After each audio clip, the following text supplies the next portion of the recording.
Wrapping up his closely watched three-day Australia visit, the Indian Prime Minister has departed for New Delhi.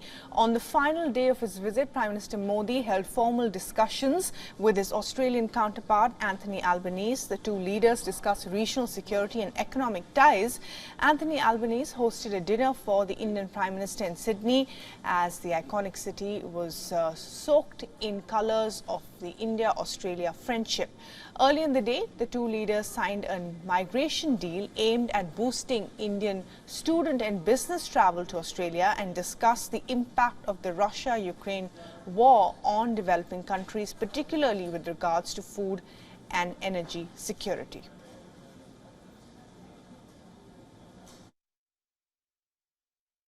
मेरे मित्र PM Albanese की भारत यात्रा के 2 महीने के भीतर मेरे यहाँ आना हुआ है। पिछले 1 साल में यह हमारी 6ठी मुलाकात है। यह हमारे व्यापक संबंधों की गहराई, हमारे विचारों में गवर्नेंस तथा हमारे सहयोग की मैच्योरिटी को दर्शाता है। अगर क्रिकेट की भाषा में मैं कहूं तो हमारे संबंध T20 मोड में आ गए हैं।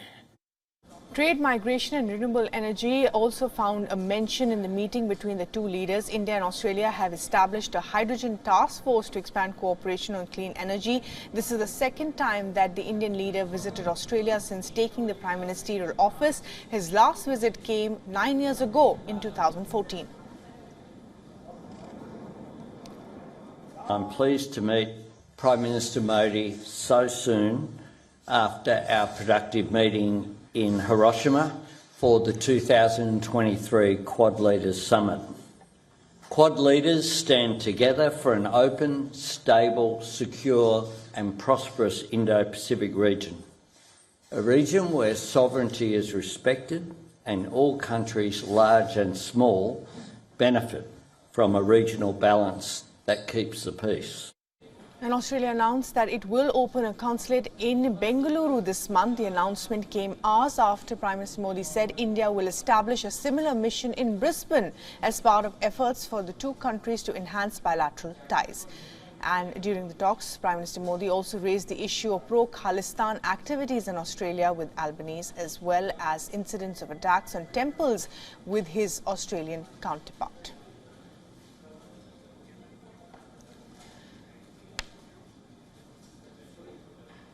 And for more on this, we're now being joined by our principal diplomatic correspondent, Siddhant Sibbal from Sydney. And Siddhant, well, a wide range of discussions held. Take us through what happened at the bilateral. Well, the Indian Prime Minister got a rock-star welcome, and as he departed, we know that the Sydney Harbour Bridge was lit up in Indian colours.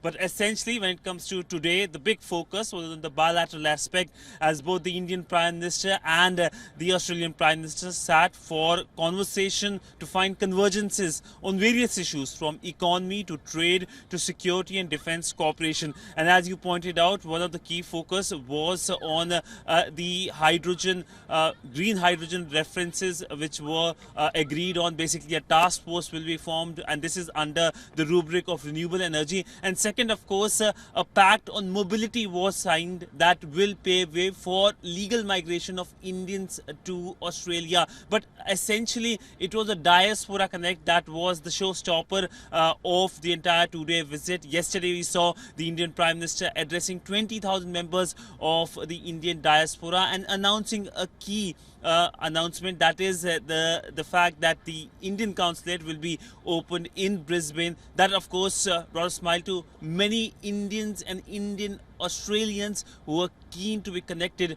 to their homeland. Right, Siddhant, thanks very much indeed for joining us with the very latest on Prime Minister Modi's visit to Sydney, to Australia, where several things were discussed between the two leaders.